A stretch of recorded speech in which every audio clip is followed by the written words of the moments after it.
teammates. Welcome to the Live Well podcast. I'm one of your hosts, Jen Collins. And I'm Seth Christopher. Welcome to the Well.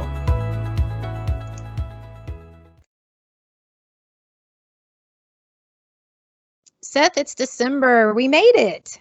We made it. We're in the home stretch of 2020, Jen. I'm so glad. It's been an interesting year, to say the least, but lots of good things have happened too, like this podcast being released. A bit biased, but yes, there is a lot to be grateful for in the current state of life. We often spend a lot more time thinking about it, and obviously with Thanksgiving being passed and also with the holiday season approaching, it's probably one of the more present things in our lives is being grateful. Absolutely. We tend to go around our Thanksgiving table and say what we're thankful for this year. So it was not necessarily tough this year, but very important exercise that we did. Well, one of the things that I expressed gratitude for over Thanksgiving was my wife's pumpkin pie. Nice. That's awesome. So did you have a good Thanksgiving? I did. It was nice. Again, an opportunity to unwind a bit, spend time with the family here at my house, and I had my favorite little dessert. Very good. Yep. We do pumpkin pie and pecan pie, which I don't eat the pecan pie and I don't eat a lot of the pumpkin pie. But one of my teenagers is a high school wrestler and they have assessments this week coming. So we had to be very mindful of behaviors over the holidays. So I made an apple crisp, which is gluten-free, sugar-free, and full of yummy goodness. And he actually really enjoyed that. So he was able to indulge, but not overindulge. That's a great alternative. It sounds like a perfect segue into today's topic, where we're talking about trying to be healthy during the holidays and make good choices and decisions as they relate to your own independent and individual life. Absolutely. It's all about just making good decisions, right? And good choices, but nice balance, having that pumpkin pie as well. Agreed. And we often think about with the holidays, Jen, we're at the end of the year. We're at the end of a pretty hectic year for a lot of different reasons here in 2020. But we're still set to celebrate, and throughout the month of December, there are lots of different traditions that we all pay homage and pay attention to. So sometimes we can get ourselves in a bit of a bind. We can be stretched out a little bit, get stressed. So maybe let's spend some time talking about some healthy holiday tips over the next few podcasts here as we wrap up 2020. What do you think? I think that'd be great. I hope our teammates like it too. All right. Well, let's get today's show kicked off with some fast facts. Fast fact: individuals with a history of weight loss greater than 15 pounds may actually be at higher risk of relapse and weight gain compared to a normal weight individual. So hang with me here. In a study which compared two groups, one group, individuals who had lost 15 or more pounds at any point in adulthood, and the second group were normal weight individuals who hadn't had any fluctuations in body weight throughout their life. Those who had successfully lost weight at any point in adulthood were more likely to gain weight during the holidays or relapse, and they actually kept it on in the following month. That's so interesting. Very much so, because we think about what you did to get to that weight loss, again, at any point in adulthood, whether it's sustained behaviors or you've made some pretty big drastic changes in a short amount of time to get to that 15 pounds. You typically would think that there might be some long-term or some residual effects or benefits from doing that, and being able to learn, hey, I know if I cut my sugars here and here, this is how I lost weight. So going into Christmas, you would think that maybe you're applying that same psychology, but that may not necessarily be the case. I wonder if some of it could be kind of what you said here at the end, that these individuals, we know how to lose weight. So we may allow our behaviors to lapse because we think, I'll just get it back in January. I think that's a really good point. Subconscious, right? It may be a subconscious thing, not a conscious thing. It's really an interesting fact you laid on us right out the gate. Right out the gate. Fast fact: individuals who engage in high levels of physical activity and other weight control behaviors are more likely to avoid weight gain during the holidays. In fact, Jen, there's an interesting relationship between weight during the holidays and measures of hunger and physical activity. So those who reported being much more active or much less hungry between study visits had the greatest weight loss, or they gained the least amount of weight. Conversely, individuals who reported being much less active or reported being much more hungry between study visits gained the most weight over the holiday interval. So was this study looking at more activity for the physical activity side and maybe not calorie restricting on the nutrition side? So that's right. why they maybe weren't hungry? So these are self-reported behaviors. So all they asked were questions about, on a scale of 1 to 5, for example, what's your activity level compared to the last time you were here? Now, I'm probably not doing a whole lot of justice to the measurement system because there was a pretty tight protocol that was put in place. But just for the purpose of this conversation, yes, it was all about behavior-based and self-report. That sounds like actually really good news. So you don't have to be super strict and calorie restrict during the holidays if you either start exercising or increase your exercise, maybe do a little bit more physical activity during that month. Yeah, and it's important to note too. I mean, there might be some potential overlay between, how active you perceive yourself versus how hungry you perceive yourself. There's probably a bit of bias inherent there. But back to the beginning of our show, exercising some of those restrictions and basic guidelines or core tenets in what we've talked about the last few podcasts about your diet, mixed with some increases in physical activity, can give you a little bit of wiggle room as you get through the holidays. But you do have to be aware of, your overall intake and then looking at the bigger picture. I absolutely love that. I think that's could be kind of freeing for some people. You don't have to be super strict, or you don't have to just let everything go. So again, coming back to balance. Fast fact: the average holiday weight gain is just under 1 pound, which I believe is far less than what is commonly asserted out there. Is that right, Jen? Yep, we tend to talk about 5 to 7 pounds of weight gain just during the holiday season. So this is groundbreaking. Actually, this is myth busting and fast fact all together. It is. So, but with this particular study that showed that the average weight gain is a little under 1 pound, there is a kicker. And so that 1 pound is where a lot of people in this particular study gained their fall and winter weight. So the weight that they gained during the fall, those 2 seasons, was typically attributable to whatever was done during the holiday season. So that's that time period from the end of November to the end of December. The kicker is that weight for these individuals was not typically reversed during the spring or summer. And potentially, because that gain is not reversed, the fall and winter and holiday weight gain appear likely contributors to an increase in body weight annually that frequently occurs during adulthood. So we might be gaining a little weight during the year, but it's not necessarily November to the end of the year. It's other times of the year. Well, on contrary, Jen, what it seems like they would be saying from this study is that the weight you gain during the holiday is the weight that actually kind of sticks with you. So, you're keeping those jolly sentiments going all year long. Pardon the humor, but I think that's what they were trying to put across. So that's really interesting, because 1 pound seems like, well, what's 1 pound? But 1 pound every year for 10 years, if we don't do something about that. And then if we add weight at other times of the year.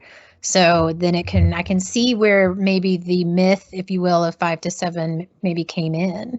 Mm-hmm. So interesting. So what does one do about that 1 pound? Well, I think the best thing to do is a little bit of what we talked about in the first few fast facts. Mind your behaviors, find ways that are sustainable and work throughout the year. Practice those during the holidays, and that includes being physically active, having a well-balanced diet and nutritional approach. And then if you're not really sure where to start there, get with one of the Live Well health coaches, get with your provider and help to build a program that's sustainable and specific to you, and not just something that you're trying to manage from a short period of time. Think about the big picture, and the results will come. Really great shout out there for our health coaches. Also makes me think of ClassPass that we've started, and with gyms potentially not having the same hours or closing or just not being convenient to go to right now. ClassPass would be a great option to get some exercise done right in your home, and a lot of times for free.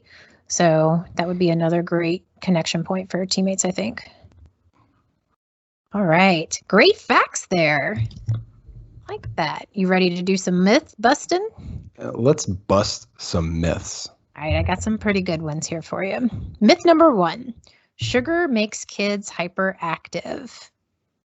Now, Jen, that can't be a myth. I if you've seen the kids in my household, I don't know. I'm gonna have to hear what you have to say about this. So it's really interesting. There are many, many studies that disprove the myth of sugar that makes kids hyperactive. The studies were interesting, and the kids that were given natural sugar or candy or sweetened beverages had no changes in behavior. Okay. However, their parents would rate the child's behavior as hyperactive if the parent thought the child was given sugar. But a stranger who watched a video of the children saw no difference. So that's pretty interesting, isn't it? It's very subjective. I don't find that hard to believe now. I think you're right. I think it's a good point. All things are created twice, whether we do them by intention or someone does them by intention to us. And if we are using someone else's lens or perceptions, and we're letting that guide how we see it. So, i.e., if I give my kid sugar and I think that that's going to have an impact on them, it's very likely I'm going to perceive that to be the truth. You're going to see that impact.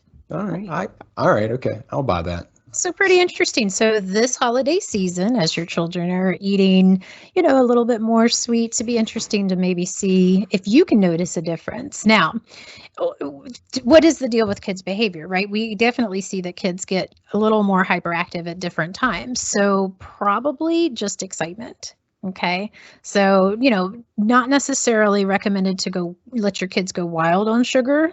Okay. We still want to have balance. We want to teach healthy behaviors, even starting young. But if you see a child acting a little more crazy than normal, it's probably not the gum or candy that their grandma gave them. I also think that's a great opportunity to go out for a family walk. That's a great idea too. Yep. Burn off some of that energy. All right, myth number 2, eating late at night will cause weight gain. I have been teaching against this myth for so long. This is one of my favorites. Physiologically, calories don't count more after 9 p.m. So I don't know if you've heard that, but a lot of people think that they can't eat after a certain time. I've heard 7 p.m., 8 p.m., 9 p.m., whatever. But a calorie is a calorie is a calorie. The calories don't know what time it is. They're not on a clock. That's interesting. You should put it that way. I used to hear, and maybe others can relate, I used to hear that calories after 9 p.m. carry interest.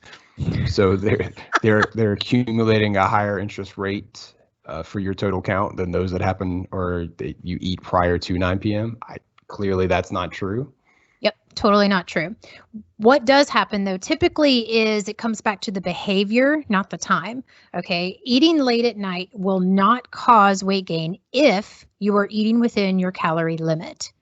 The truth to this myth is that studies show that late night eaters tend to choose more calorie-dense foods, chips, cookies, sugary drinks, and we tend to eat more of it at that sitting.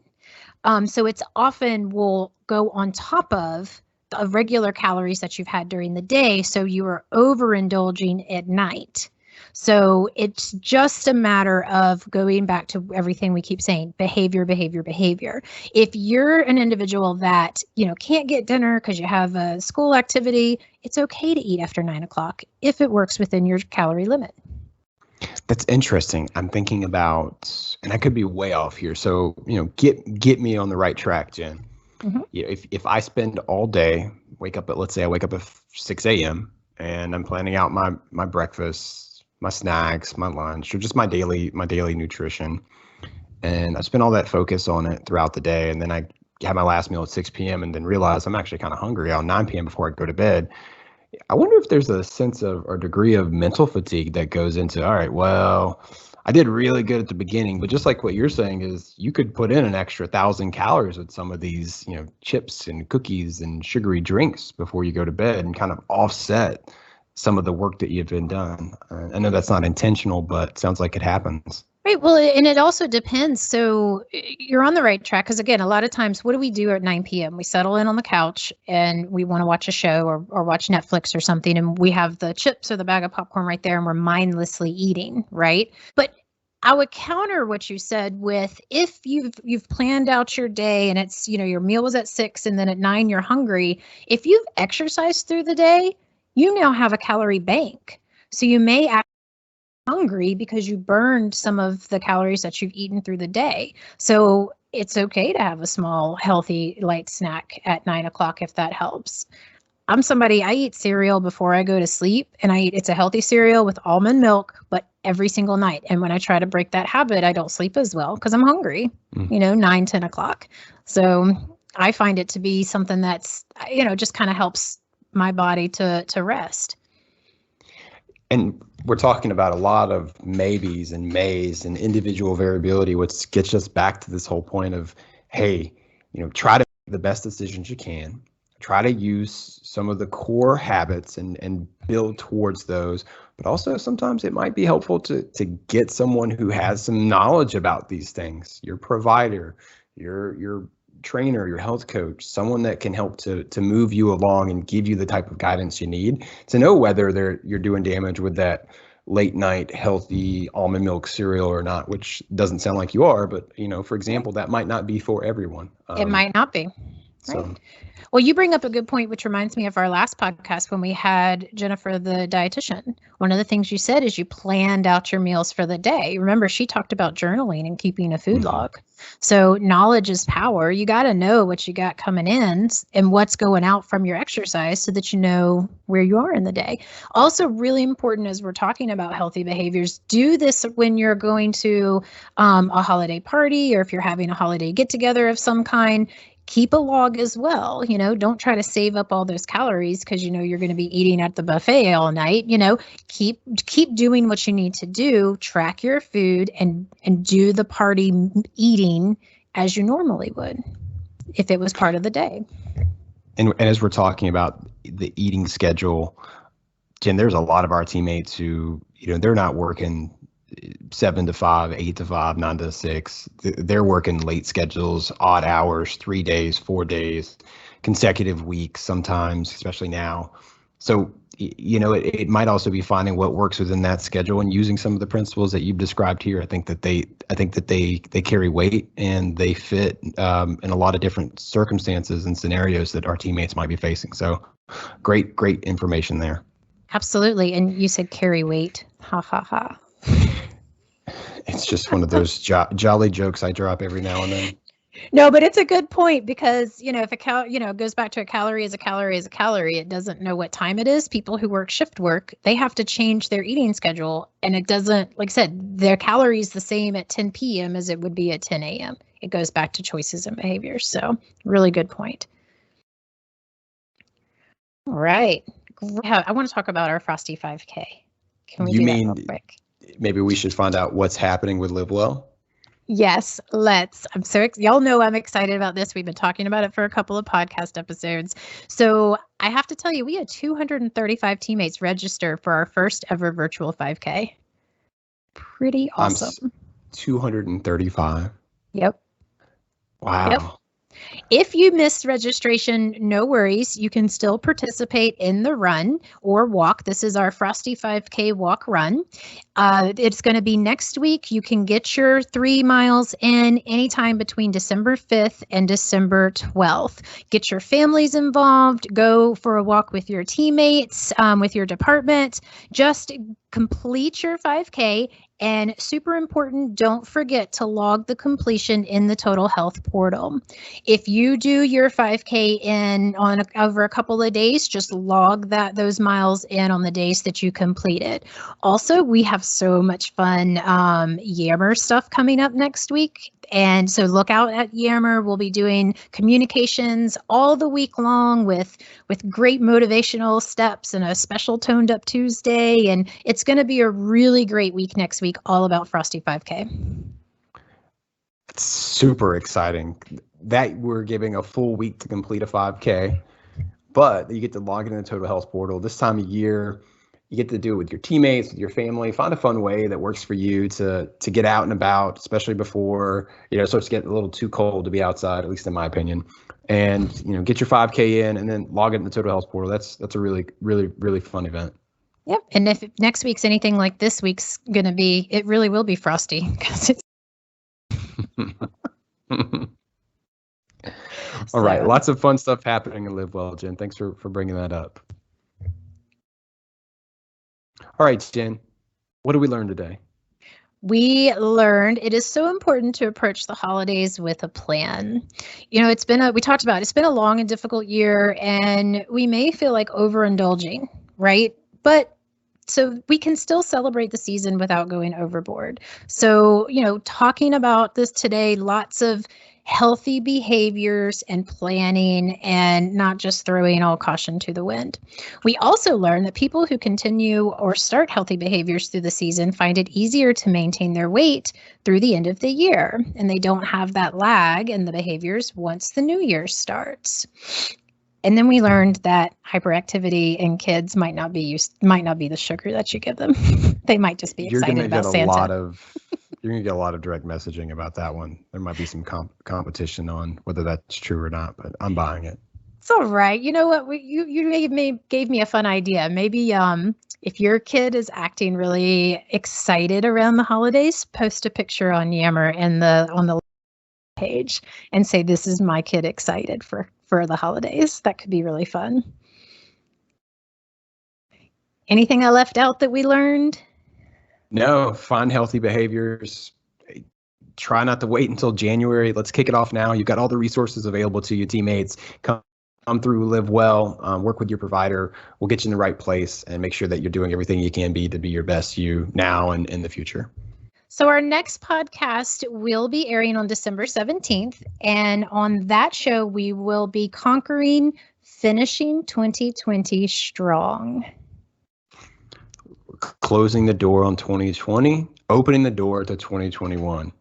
And don't forget to visit the Live Well website for more info in the interim on managing stress, working with the Live Well health coach, info on connecting with a dietitian, and additional resources on engaging in physical activity. Yeah. Our resources are listed at the end of the show, and we'll add links to the programs discussed today in the comments on our Streams channel.